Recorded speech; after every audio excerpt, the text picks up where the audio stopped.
Yeah, and that's as close to perfection as it gets. That's really a great score, Craig. I mean, wow, you just, you know, that was amazing. That was really terrific.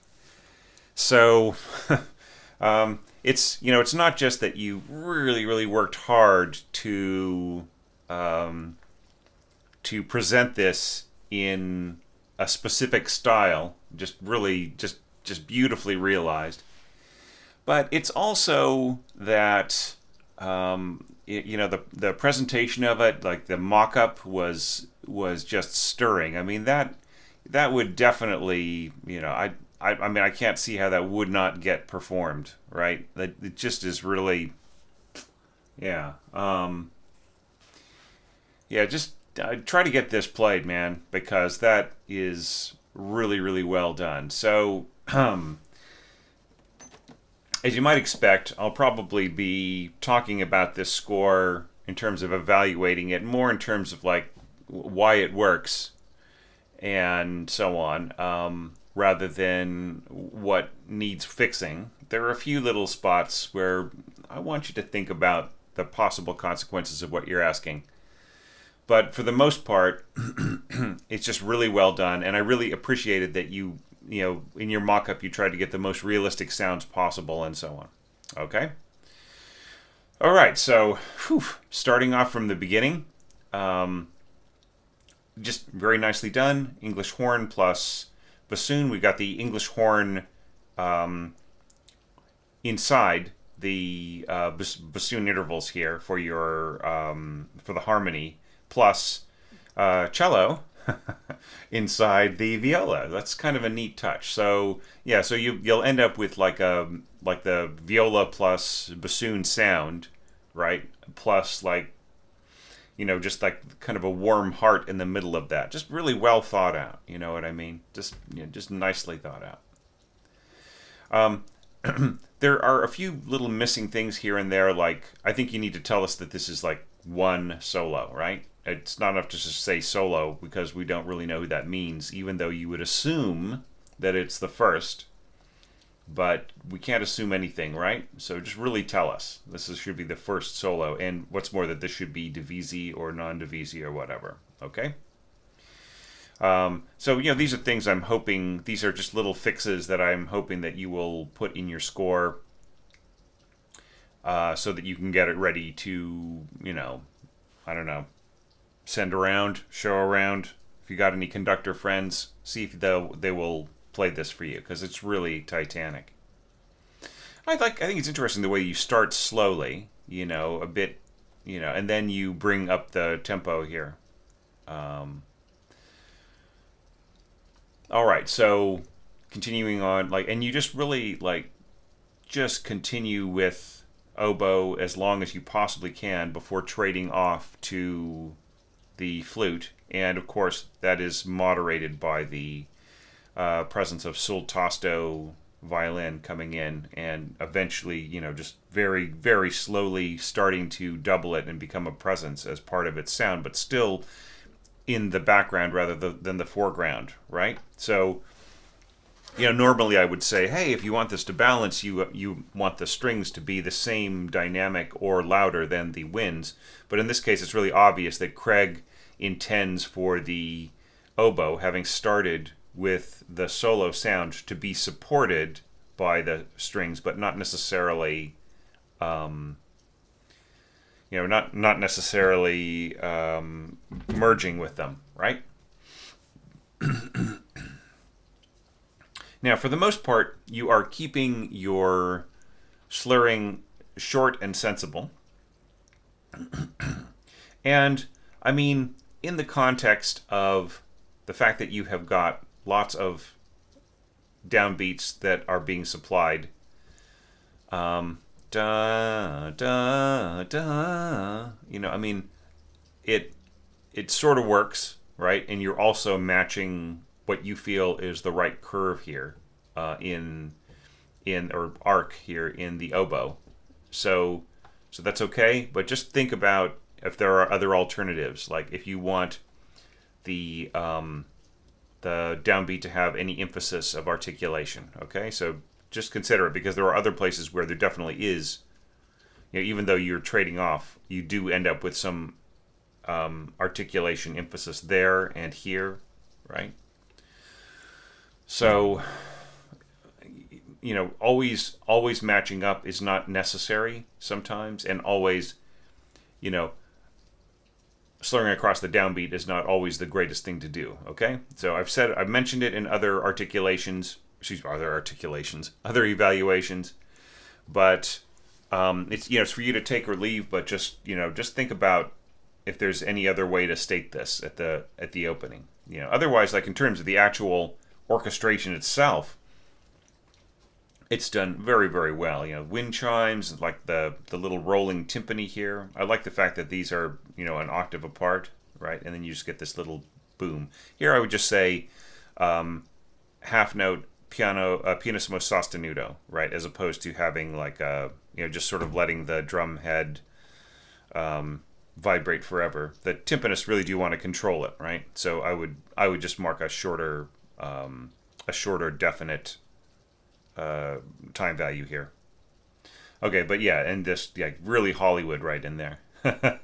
The little arpeggio. It's great work. Okay, interesting. So notice that this is a score in that was transposed from B major to C major, and it works great. Like just really, that it has a slightly brighter quality, and that is something that helps when you notch things up, a half step or two. So that's nice, and then a little glockenspiel note. And here, once again, like glockenspiel players usually don't damp their notes necessarily, right? In the same way. Do you know what I mean? Like ding, stop, right? So you can probably just go ding here, and then like tie it to a quarter note or even a dotted half note, right? It's fine, right? But it's better. I think it's better to do that than to just to use this LV kind of approach. Like for wind chimes, for cymbal, I would say that is a cool approach. That's a fine approach. But just like everything, like even pizzicato and timpani and so on. It just gets to be a bit much. Okay, so just really give us the length of the beat, and I would say don't be cute, but you're not being cute. You're being serious, but just like don't overdo it. Okay. So here we've got really, really excellent slurring, right? Da da da da, and then here we got our actual melody in here. Da da da da da, right? Okay, I would say my only critique here would be that that actual melody here is not being played in the same instrument. It's not being doubled by the same instrument that is doubling the other parts, right? But it's okay in that it's flute, but then then that is a softer sound than lower clarino register clarinet, right? The middle register flute, right? So that would be one point of balance that I would say just like check into that, because this really is the actual melody, is this middle line, right? Whereas the G, originally an F sharp, is actually just a harmony note above the melody. Okay, then a little roll there. This all works great. I really love the idea of pizzicato as a punctuation to the bass clarinet plus cello to sort of simulate the effect of the attack of a low piano note, right? Attack and sustain. Okay, and just really simple harmony coming here from the horns, and da da da da da da from our violas.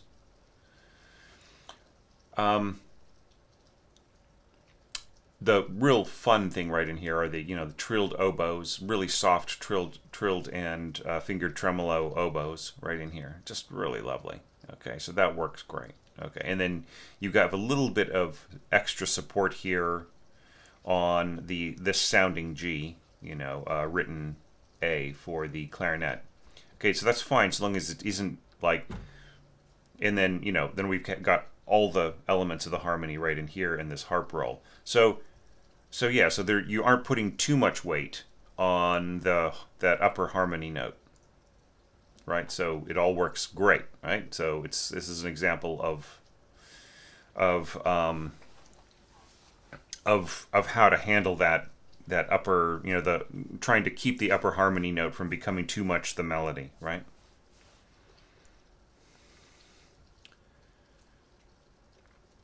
Okay, so here we're going to go to bum bum bum bum. This is interesting that you just had separately articulated notes. You didn't have any mezzo staccato or tenuto staccato or anything like that. And it all works fine. You know what I mean? It's I can recall, like a note that had like a bunch of articulation marks, like a series of notes that had a bunch of articulation marks on it, and then like the horn player said, "So you just want like a normal note then?" Right? Because it was like all the articulations were adding up to just being a normally articulated note, all the different markings, So okay, so it works fine. I really like this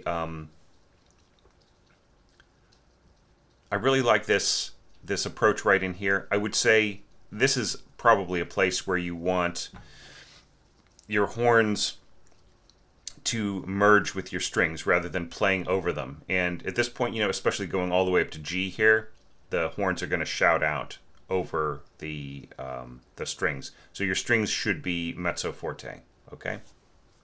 Especially, if you want this, otherwise all you're just going to hear is that, G, E, G, D. That's just gonna really overwhelm, these written notes, which is basically, C, A, C, G. Okay, but otherwise, nicely done. And then here, this is all fine, right? Not really a critique, but just kind of noticing there's no change of register, or there's just basically a slight change of color and change of dynamic. If you really want it to be different, I would say maybe see if there are some other choices besides instruments which, when they blend with strings very, very softly, are similar in timbre to horns, right? So, to really make it different, maybe like double reeds, like oboes on top would be more of a contrast. But I'm not telling you to change it. I'm just saying these are just things to think about in terms of how you are shaping, the contrasts in this call and response. So finally, we've got ba-da-da-da-dum. It's kind of interesting. It's really kind of a squashed sound in your mock-up. So like I felt everything else was really nice, but I felt like that is actually one of the hardest things, really, brass sounds that has just bedeviled sound developers for decades. I remember, I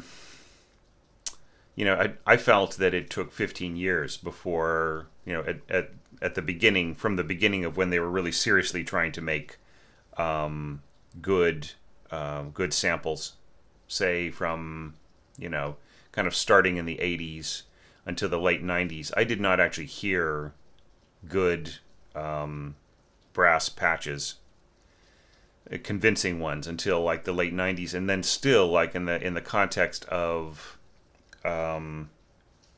sound development for mock-ups in notation software, it's still tricky, still hard to find something that really sounds real.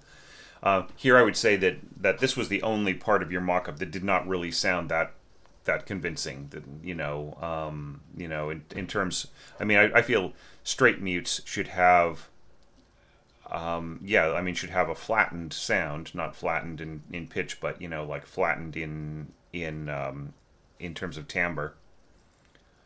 It should have like a sound with with without as much low end, but it shouldn't be as dry, right, and as kind of honky as I mean, it should have like actually, if anything, like I mean, I've heard some just thrilling muted playing from live trumpet players, trombone players that I mean, it just brings in a whole new definition of what that is, which of course, is maybe not possible with one generic patch. One generic. I see here. I'm talking like 1980s terms. One generic sound or yeah. So anyhow, but still, the idea is really strong. Bum bum bum bum bum, and I really appreciate that you're using bass drum just as a little tap right there, at the bottom. I feel that that's the right thing to do there, as opposed to a kettle drum stroke, for in the context of what you're doing there. Yeah, and notice like that we end up fairly low here, like for the third trumpet, but that is a perfectly playable low A right in there, right? And it's going to merge well with the trombones and and everything else that's going on there. It's actually pretty nicely done. All right, so continuing on, da da da da ba da da da da da da da da, and this is what I feel is just really like, this feels so much like Ravel scoring. Now, that the only problem here is that like the sound set, like whatever is being activated here in, I guess it's Dorico, like kind of did a whoosh, right, instead of like going right, which is what you really intend, right? But instead it did this kind of whoosh that kind of whooshed out, almost as if you were going piano to mezzo forte here, and then just like letting it hang in the air, right? So like it was just really definite, definitely not the sound that you scored right in here. And that's another thing, just convincing cymbal sounds. Like after all these years, like cymbal crash sounds are still sound phony. They sound like rock crash cymbals, for orchestral sound sets. I mean, how long did it take for a convincing bass drum, that didn't sound like a kick? That wasn't until like 8 years ago for Sibelius, right? So, I mean, come on, folks. Come on, sound developers. Make some convincing sounds, all right? Yeah, but, apart from my rant, I really love the dynamic arc here. Da da da da da da da da da da da. And here, much better slurring. Da da da da da da da da. Yeah. Oh yeah. See, my eyes aren't good enough. So like you're asking for. So this is an O right in here. So open. You're asking for open strings here, open A and open E. So open A and open E, sorry. So yeah, so that's all fine. So long as the strings are all in tune. And then here you're just like asking for trills on this will be interpreted as trills on the upper voices in both instruments. If you want a trill on the A as well, A up to B, then you have to have the trill mark underneath. To apply to the second voice. The same thing here. Okay, and so it's obvious, really, in terms of the copyist and the conductor, that you really want these trill marks on the first voice here, because here you have it underneath on the second voice. So the first voice is not going to get a trill on it. Okay, so yeah, so that's all good. I just really do like that idea.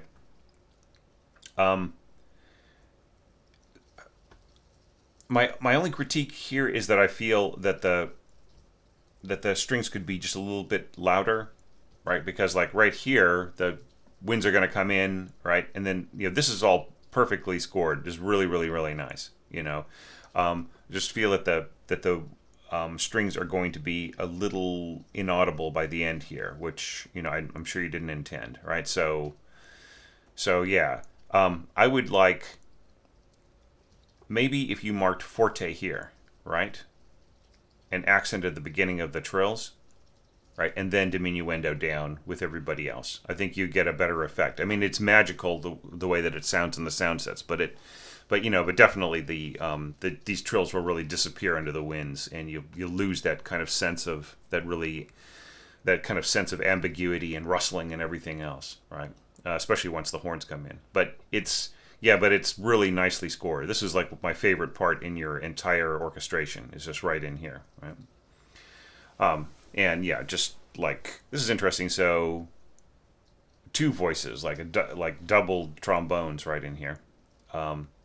Just as long as everybody shuts up, like the trombones are not too loud. Maybe pianissimo is a better dynamic here. Then you can push up here with everybody else. I would say yes, go to mezzo forte if you want that big blare, right?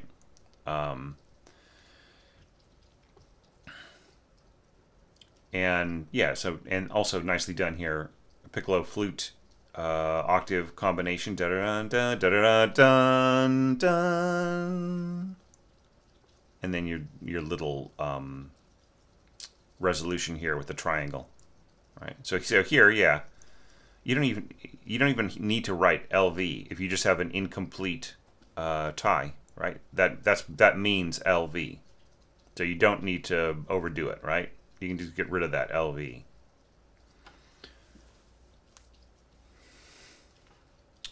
Yeah, so yeah, I don't have any other comments to say about that. I think it's really nicely scored, right? Really nice. Now we get to the restatement. Bum bum bum bum. Yeah, and I'm kind of feeling that like things get a little too slow towards the end here. Do you know what I mean? It just I think you're robbing a little vitality. I mean, I know that you want the delicacy, you want the expression, and and here is a case of an orchestrator who is really trying to convey the meaning, like you are, the musical meaning. It doesn't really have to be, pictorial or programmatic or anything like that. It doesn't have to be tone painting, but you are really trying to convey the meaning of the music as you understand it, right? And just really going to town on that. So that's great. But I feel that if things get too slow, then it really becomes about the slow tempo, right? Rather than the meaning of the music. So that's something that I feel is starting to subtract a little bit too much from the feeling of the music. Okay, now here is where I would say, once again, think about what you're asking.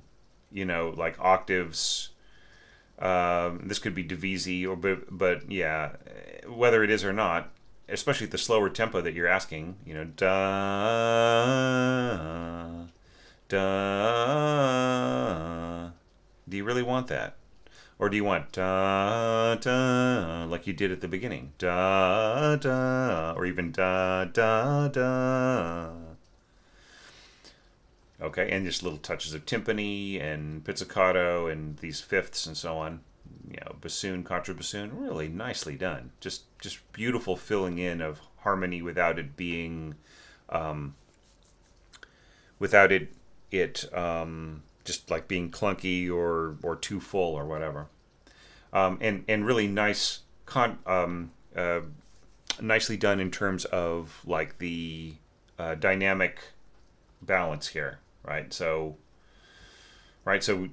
cellos and double basses giving a slightly stronger effect down here with just like adding some warmth from the bassoons and contrabassoons, keeping the oboe family softer, and second violins and violas as well. That's fine.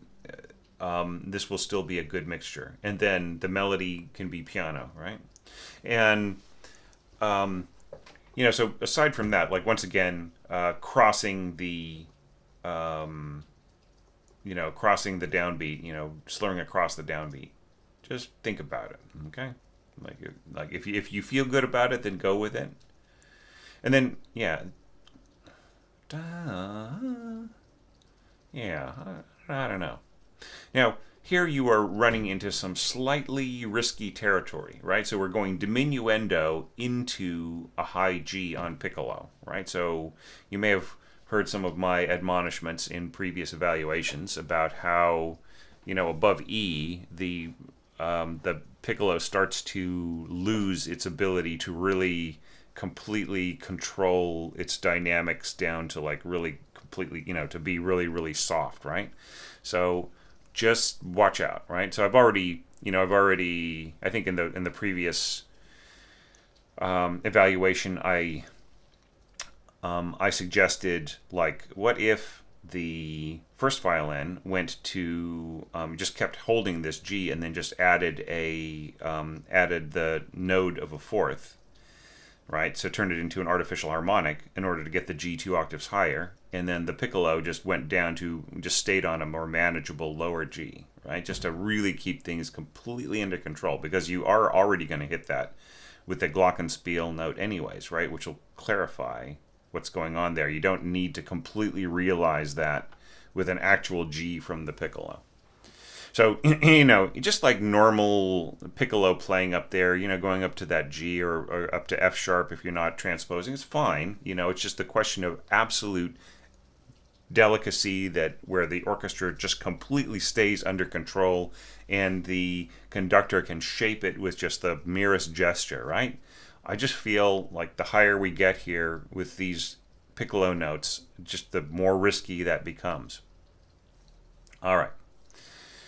Not to get too repetitive, but yeah, timpani crescendo. Here I would say, like, what is the, just because it's timpani, just give us like, if this is going up to piano and back, then just like mark that here. I would, normally I wouldn't say it, just because you've got such a delicate texture here.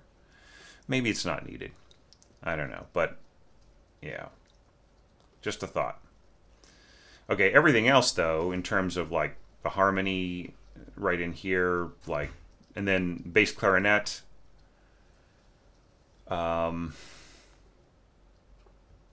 rising along with the tremolo cellos. It's just really nicely done, and then just adding some clarinet in there as to make sure that things stay full. Just really great, Craig. I mean, what an excellent score. Okay, and now we're getting to our our final passage. Bum bum bum bum da da da da. And I thought that this was really nice, just like tremolo strings, keeping it extremely simple, right? And I really appreciate the way that you either kept your like a soft pad in the trombones and tuba, or you like immediately brought things down to pianissimo in your melody instruments, right? And then all of this like fluttering and bustling, yeah. So just really, once again, I thought the meaning of the music was great, and then like this harp is going to come out. It actually has a chance. However, you should mark it up to mezzo forte or even forte. Like the harp really needs to be louder in comparison to everybody else, right? Especially if you have brass going on at the same time, right? So if you want this D to stand out, this should be, I would say, mark it mezzo forte, okay?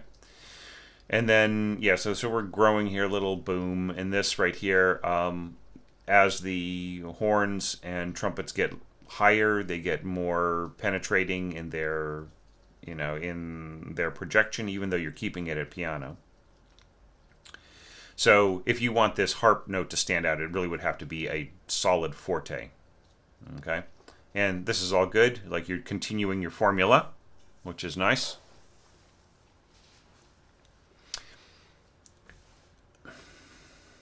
Yeah, and this is all doable. I was thinking of possibly saying, oh, we'll maybe have the second bassoonist take over for a little while. But yeah, just long trills on bassoon is not such a big deal, right?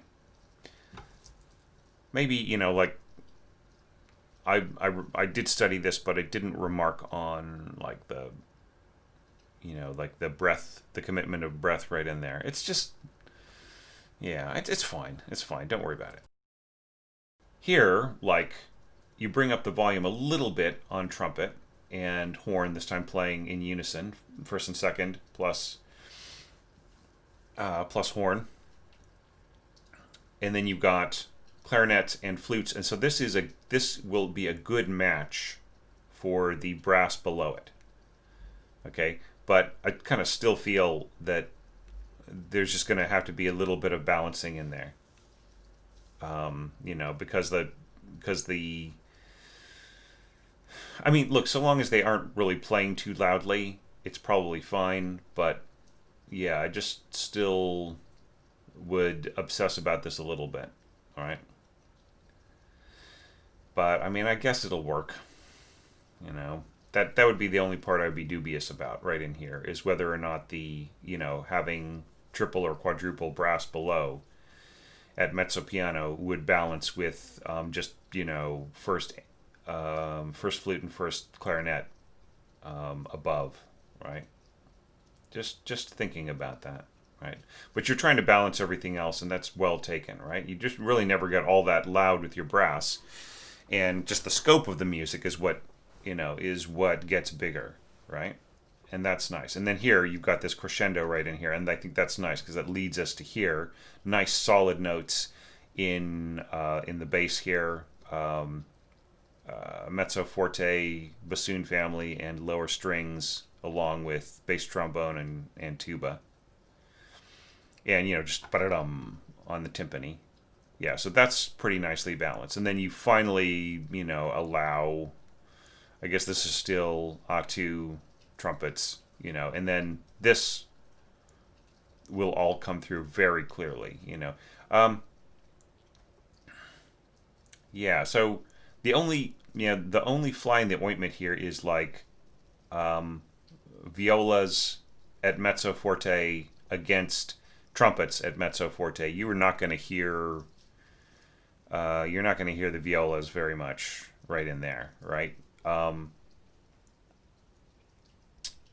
Just kind of thinking like how high can you send the violas if you were to switch roles between the seconds and the violas, right? Just because I think the seconds would have more of a chance of competing with with A2 trumpets at mezzo forte.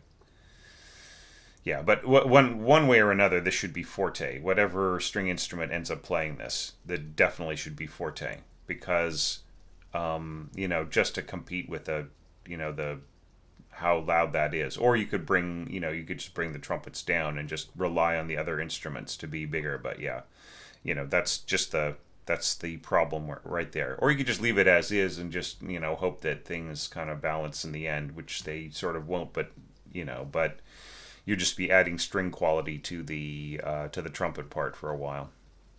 Right. Okay, and then your little cascading pedals here. That's nice. And then you bring it all down, and then pluck, pluck, pluck, pluck. Right, and violas plus English horn. I think that works beautifully. Okay, and I think that this works great too. Like, notice, like, no artificial harmonics. You're just stacking like second violins divisi with very soft oboes and flutes. And yeah, just so the overtones and clarinets, and the overtones just do all the work, right? And you got a touch of glockenspiel there. You got your first violins. You got your very delicate piccolo on top there. Works great. So yeah. The only thing I think is just completely unnecessary here is bass clarinet going down to niente. That's just get rid of that. Just get rid of the niente and just leave it as a diminuendo. That you'll just get the same exact effect, right? Just only add what is absolutely necessary to add. And please do not use niente like, I would say, try to think of niente in two possible contexts which may be happening at the same time. One is using niente in a textural way, right? That where like the focus is really on the ability of the orchestrated or orchestral instruments to disappear and reappear, right? That's number one. Number two, using it in ways where the audience is really paying attention to the fact that it is disappearing, right? But in this case, right, you've got you got pizzicato, you've got harp, you have got double bass, bowed down there, arco, right? So in that context, nobody is going to notice that the bass clarinetist is very manfully, or is very heroically controlling their dynamic down to nothing, right? It's not going to make any difference whether you have the N at the end of this or not. The player will do exactly the same thing and just fade out, right? So don't say it unless it is necessary. All right. Okay. But other than that, it's all good. The glockenspiel note is not going to last for 5 bars, so you might as well just tie across maybe 3 bars to here, I would say.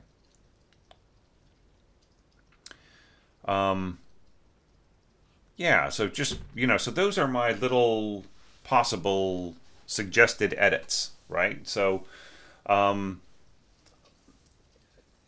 yeah, just once again, Craig, I really do hope that you will consider, I mean, if it seems possible in the situation where you are, in the area that you are, with the context that you've got, for you to try to get this performed, then go for it. If any of my suggested amendments are useful in that regard, then please use them, right? And thank you so much for the work that you put into this, and for your continued participation in these